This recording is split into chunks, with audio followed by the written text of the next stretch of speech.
Okay, hello everyone. This is your video over Ishmael Beah's A Long Way Gone, Memoirs of a Boy Soldier. This is our next book in the class.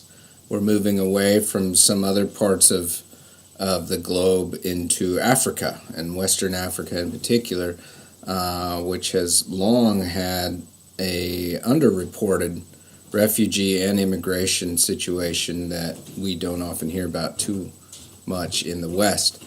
This particular book by Beah is a memoir. It is something of a creative work, and we'll learn more about that. In fact, one of the videos that I put up under your folder for this week has Beah talking about the writing of this book, not just the content, but the writing, the putting together of this book, and how he was able to remember the events of his life and later on go back and write them up in a clear and organized manner.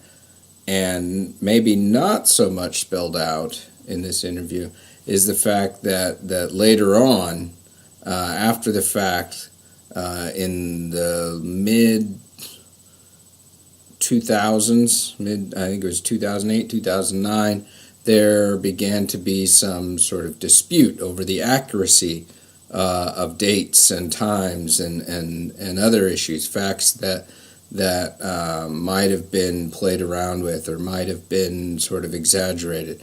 It came at a time when lots of other memoirs, supposedly completely nonfiction memoirs, were being challenged. And so there's certainly that aspect to talk about when we talk about any memoir. And in particular, you may remember the disputes over books like 3 Cups of Tea and A Million Little Pieces, all these things that come up surrounding the supposed factualization of events. All of that has come up surrounding Beah's writing, and he has continuously denied the challenges. And most of those challenges, I'll get into a little bit of them later, but have to do with his merging of dates and extension of time or compression of time, rather than any sort of challenge that he actually experienced, what he describes here in this book. So, but Beah has always denied and always been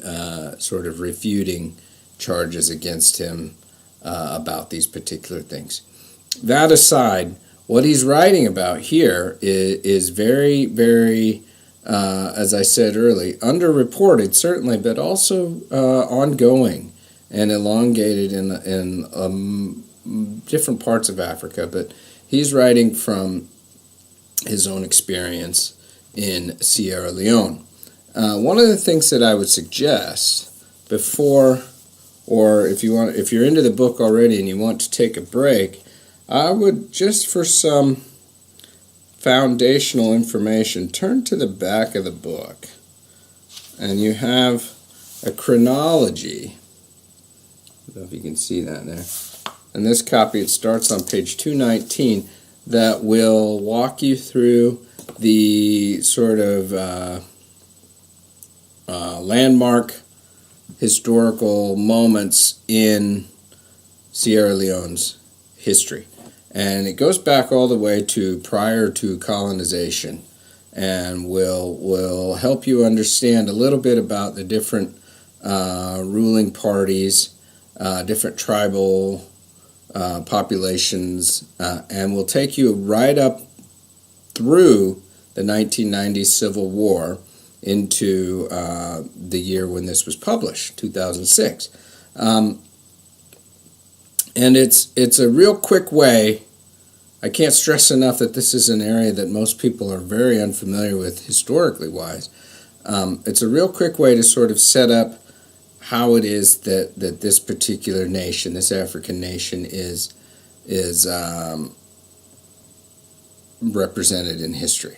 Okay, and as I said, you get some tribal descriptions, you get some colonial descriptions.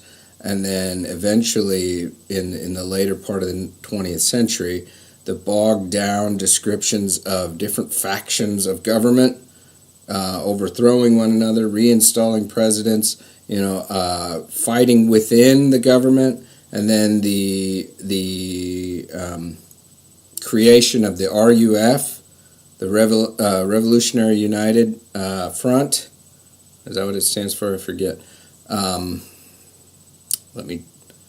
That's gonna bother me now. I think I may have got it wrong. RUF stands for, Revolutionary United Front, which is essentially a people's-led revolution against the government, but it's very violent and it's very unethical, and it in fact is driven by the need to kill on a large basis. Okay, and this is the rebels who Beah is referring to time and again throughout his memoir. As the rebels are coming, many different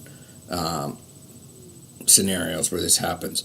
But equally as violent and equally as troubled is the government's own response, and the many different factions. And if you look through the timeline back there, you'll see, well, this faction of the government overthrew this particular faction and was led by a military man, and this reinstalled this particular president from before. And lots of infighting within the government is largely what led to this response by an outside force. Okay. The RUF in this case. Something else that's important to understand is that Beah is a young boy, and obviously the subtitle of this book, Memoirs of a Boy Soldier, is aiming to get at a very particular aspect of this type of warfare that is all too common and continues to this day. And this is the recruitment and forced enlistment by government armies and by revolutionary people's armies, military or militia, of young boys and sometimes young girls as well into their fighting forces, brainwashing them, drugging them, giving them weapons, encouraging them to commit violent acts, and giving them food and shelter and a little bit of security in exchange for forcing them into these roles as young soldiers. And this is one of those bits of contention that some people who dispute his accuracy say, but really it's boils down to the actuality of it. Beah indicates in his book that he was 13 years old when he was forced into this army recruitment,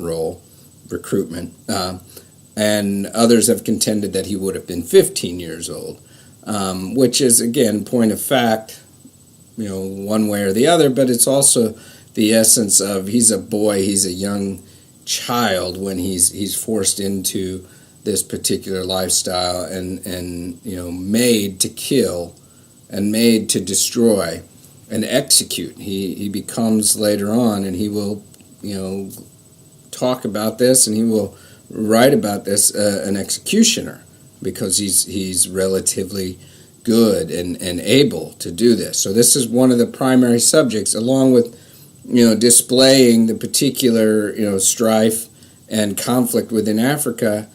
His book, which I think became so popular because it gives us this first-person version of this one specific issue of that war and of wars throughout the world that employ child soldiers. Okay, and when it came out in 2006, it was nominated for a Quill Award for Best Debut of an Author. This was Beah's first stint at publishing and writing something, and it received multiple accolades in terms of being popularly recognized. And I don't know if you remember or not, but I remember seeing this, in such a commercial haven as Starbucks. I think Starbucks selected it as one of its first books that it was going to sell alongside, overpriced coffee and all this. And so it was massively successful, to an extent anyway, because of this expose type of subject area. And Beah was very young. In fact, I believe he's only 35 now, maybe born in 1980, so he's probably 35, 36. And he was very charismatic, and his story is obviously very gripping in a lot of ways. So it has a lot of things that would bring it to attention. As I said, the subject is the civil war that dominated Sierra Leone during the 1990s. And when we enter into this story, it's roughly 1995, 1996, when his own particular village on the west coast of Sierra Leone is raided by the RUF, by the rebels. And again, not going to give you a summary of everything that happens, but he and his friends are traveling. They're gone. Remember, they're into these rap performances that they believe, well, I don't know exactly what they believe, but they're very, very infatuated by rap and hip-hop culture, and they want to perform and do these things. And so they're off at a performance. And through a series of events, they become separated from their village and from their family. And Beah never is able to get back to his village completely and ascertain his family's whereabouts.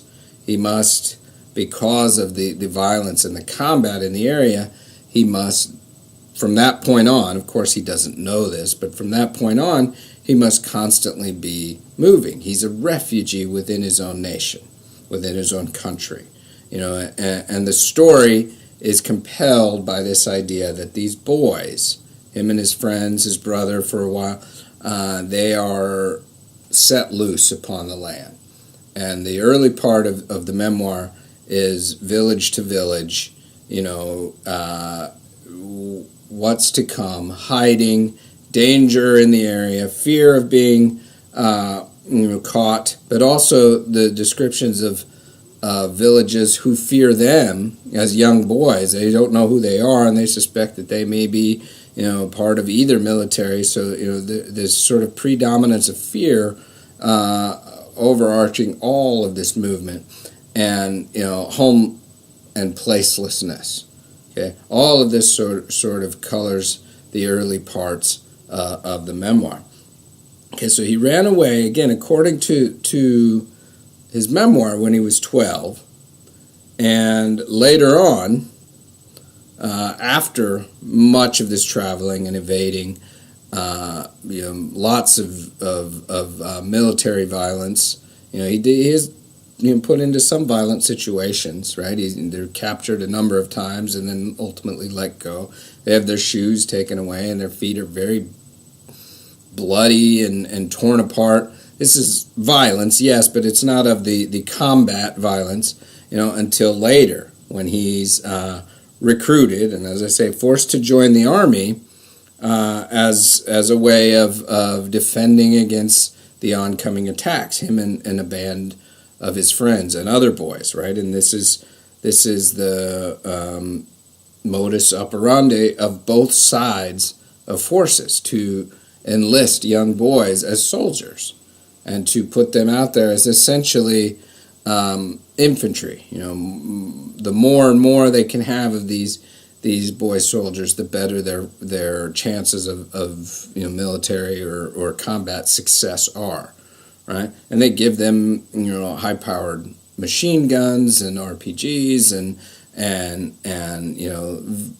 little in the way of strategy or anything other than just be imposing and violent, and forces that bring about fear and terror and actual death in many cases.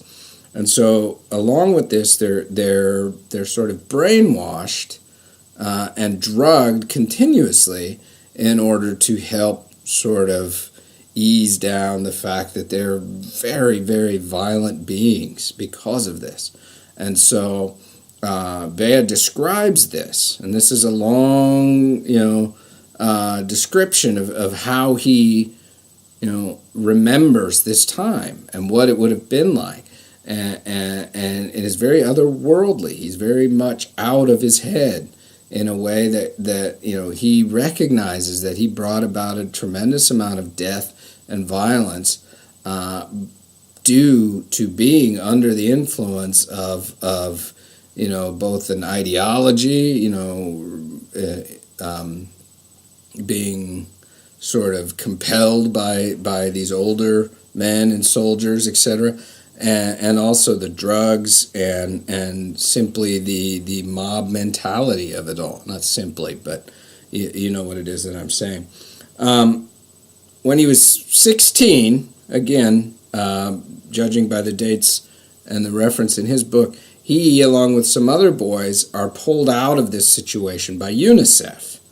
And he's removed, and he's taken away to rehab, and he's eventually given some counseling, and he goes, he describes being under the withdrawal from drugs as being very, very much another violent part of his existence. And we just in general, we know that removal and withdrawal from drugs can be a very, very traumatic experience physically and emotionally. And he ultimately moves through this part and receives some counseling, as he said, and he goes on, he takes his experience, and he's invited to the UN, the United Nations, to speak about his own perspective on what's happening to children in parts of the world. And him and some 50 other children from around the world are brought to the UN to speak and to represent these matters and to expose them to the rest of the world at large.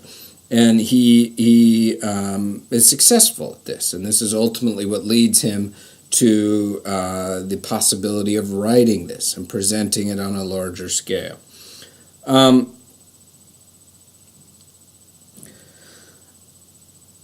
One of the things that I want to talk about is this particular development of his story. Right from the very beginning, we get the sense that it's memory driven. It's driven by a fact that he's recalling these events, and even within the recollection of those events, he's remembering other times. The moments where he is just set out on his refugee flight. He describes some dreams, remembering some peaceful times with his family, this and that. And that sort of is representative of a losing battle with the new imposition of war and violence, replacing those very peaceful times. And there's one moment, there's many moments, but there's one moment in particular that I pulled out that refers to this level of thought process of constantly going forward. And it comes in the middle of the book, and it's in page 87 in this copy of the book. If you look down, it's the second full paragraph. This is right after his friend Saidu wakes up on the porch of another man, and they find that he's dead. And this is a very emotional moment for the boys as a whole. And they sort of, and it's unbelievable to us that they haven't really recognized. I mean, yeah, obviously they're getting the atrocities and the realities of war and violence, but this hits very close to home, and suggests their own vulnerability and the fact that this is very real, and it weakens them even beyond the point where they've been weakened before. And he says this: "That morning we thanked the men who had helped bury Saidu. 'You will always know where he is laid,' one of the men said. I nodded in agreement, but I knew that the chances of coming back to the village were slim, as we had no control over our future. We knew only how to survive." And so what's going on here is that the men in the village has helped them bury their friend in an attempt to sort of help them with their grief and assuage any pain and any thought about leaving him behind, right? And indicating to him, this will help you. He's not dead out in some. will tie him to this place, and we'll remember, and you can remember this place, and in a way that sort of is trying to restructure the situation to make it quote unquote normal. But Beah's response is acknowledging that more than likely they will never get back to this place, literally, of course, but also they will never get back in their heads and in their minds to this particular part of their lives, as they are only continuously moving forward. They are only driven by the need to seek survival, to make it to the next day and to make it to the next village, etc. And so this idea that their memory, their memories from the past and their childhood and their good has been sort of breached and will no longer be able to be visited for pleasure or nostalgia. It's sort of played out here, when he says literally, no, we can never come back to this place, and meaning it in a figurative sense as well. It's a moment that also sort of stresses that refugee, set adrift mentality that accompanies the boys' journey. Constantly looking for food, shelter, a night here, a night there, but never really recognizing what's to come. But even as young boys, 14, 15-year-old boys, their thoughts of the future are beginning to narrow in and sort of tunnel vision on, are we just going to make it to tomorrow? And Saidu, if you remember, or if you've not read this far yet, Saidu had been sort of degrading ever since he saw what he thought were ghosts on the bridge. And so you could see that their physical bodies are being violently taken down through this journey, but also mentally and emotionally they're being torn down by this as well. Just a little bit before I finish up here about the disputes over the accuracy of what Beah is writing about. And you can look into this, you can investigate this. It's well documented, but as I said, it's 2009 when there began to be some questions over what he represents in this book. And this is a very, very common, well, I don't want to say very, very common, but it's not an uncommon situation for books that are published as memoir to receive this particular type of criticism. And you can, I listed a couple examples up front at the beginning of this video. You can understand that a lot of times there will be a push from journalists and from critics, to sort of dig at the specifics and the particulars. And one of the things that was pulled at by critics was Beah's sense of time, and in terms of both when something happened and for how long or how short something happened. And one of the biggest charges in this case was the suggestion that the Beah would have been employed as a child soldier for a few months rather than for a couple years, as he states, based on some things that they would have known about the recent history of the combative forces in Sierra Leone, suggesting that his tale of his time as a soldier was exaggerated, time-wise. And then also taking that to assume that because he's exaggerating, or because there's a belief that he's exaggerating the time, some of these events may have been assigned to his own experience when in fact they would have been second or third hand told to him, or something he would have heard of. And many critics will assume that this is driven by a need to sensationalize their story and sensationalize the narrative of this particular war. Not necessarily denying that it happened, but the idea by one particular critic I found that all of these things, which did happen, but all of them could happen to one individual, is, and in his words, unlikely.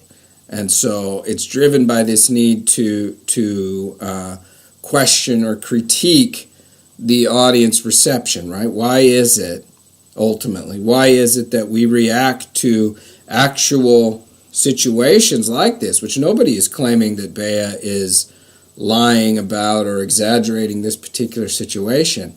Why is it that we communally, we as a whole, don't recognize situations like this unless it is sensationalized? And that whole part of his story where he goes and he meets these other children from around the world, and they're brought to the UN, and they present, the atrocities that are happening to children, it is part of that sort of here you go world. Did you know these things were happening, and do you know how much of a responsibility we have to do something about that? Is only sort of put in his narrative or in his memoir to indicate that we haven't been paying attention, right? And ultimately, what this particular critic, is getting at is that, yes, I mean, it's probably true that there are some exaggerations in Beah's writing, whether they be about time or certain events or whatever, but it's probably a little bit compelled by this need to fascinate or sensationalize to the audience in order to make our point heard. And at some point, this has been learned by writers and authors. It's no excuse. Certainly, it doesn't excuse any sort of elaboration. And again, I should say I'm not coming down in one way or the other on Beah's, factualization here.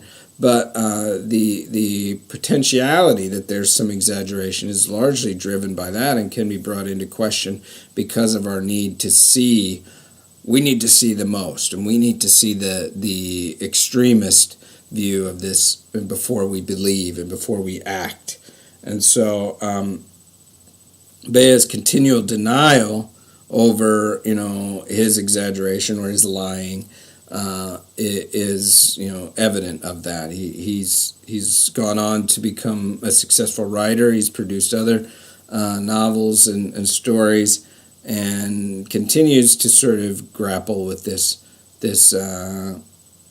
controversy. One of the other things that somebody mentioned was that his father, in fact, did not die in this struggle. He was still alive, and that was debatable, right? And Beah was having to deny that as well. So all issues that have come up in regards to other memoirs before, but certainly one as politically charged as this, or politically involved rather than politically charged as this, is going to receive criticism from that. You can bet. That's it for this video. This is a book, as I mentioned at the beginning of the video, that is relatively well known. It's very, very important in terms of content and its place amongst sort of formalized histories of what's going on in Africa, as it gives us this first person almost testimonial account of somebody who was there and somebody who was forced into these things, a window into this. We might sort of question its aesthetics, literary speaking, but Beah has a very careful hand in the way that he represents scenarios and memories, and it's not without artistic purpose or presence. Though it may not be the first place that we go when we look for a wonderful example of the craft of writing, but the story and the nuance and the sort of impending doom that he represents here are artfully done and skillfully represented. And so this book, you're going to probably be able to read it fairly quickly, but it's also going to be very emotional, in ways that are not just about the content, but in part because of the way that he writes. So just know that, and literature encompasses many different styles of writing, which we know. at this point in your educational careers. You know that. Okay, that's it for now. I will see you on the next video next week.